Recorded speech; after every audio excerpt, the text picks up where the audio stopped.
Polish की वजह से नाखून में पानी नहीं आता, नेल पॉलिश की वजह से नाखून में पानी नहीं आता, इसलिए वज़ू नहीं हुआ, इसलिए वज़ू नहीं हुआ, नमाज नहीं हुई। और नमाज भी इसलिए नहीं हुई क्योंकि वज़ू नहीं हुआ था। एक और अली अयान की बहन के लिए, सुमैया ने स्कार्फ पहना हुआ था, उसने वज़ू करते वक्त स्कार्फ पर ही गीला हाथ फेर लिया, तो क्या उसका वज़ू हो जाएगा? नहीं होगा क्योंकि चौथाई सर का मसा करना फ़र्ज़ है, और अगर चौथाई सर के मसे में कोई भी बाल खुश्क रहा तो उसका वज़ू नहीं होगा।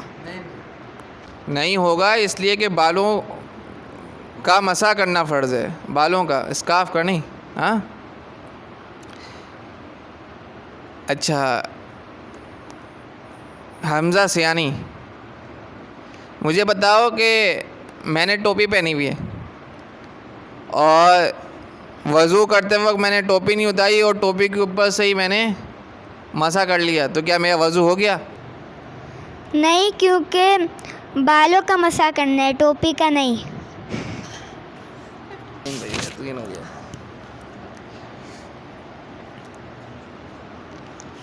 उमर ने जल्दी जल्दी वज़ू किया, इब्राहिम गौर से सुनो, उसके चेहरे का कुछ भी हिस्सा सूखा रह गया और टखने भी सूखे रह गए, तो क्या उसका वज़ू हो जाएगा? भी सूखा रह गया और टखने भी सूखे रह गए, तो क्या उमर का वज़ू हो गया? नहीं, क्योंकि उसने वज़ू के फ़राइज़ में से कुछ भी नहीं करा, वो मतलब वज़ू के फ़राइज़ नहीं करे।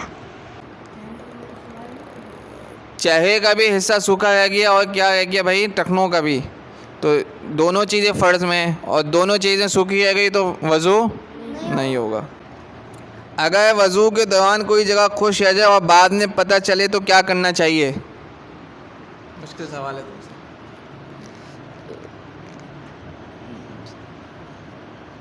फिर वज़ू दोबारा करना चाहिए।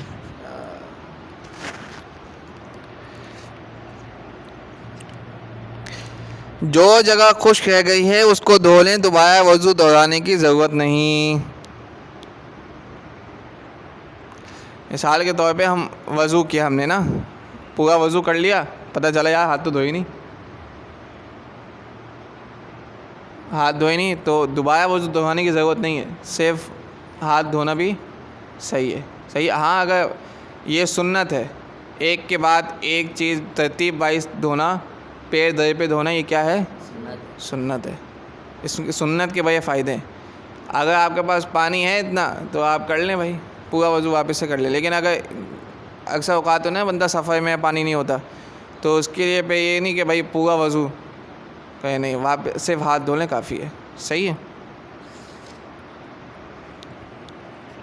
वज़ू में अगर पानी आँख में नहीं पहुँचा तो क्या वज़ू हो जाएगा?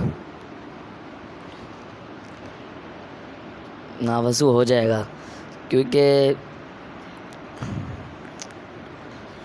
आँख में पानी डालना फ़र्ज़ नहीं है।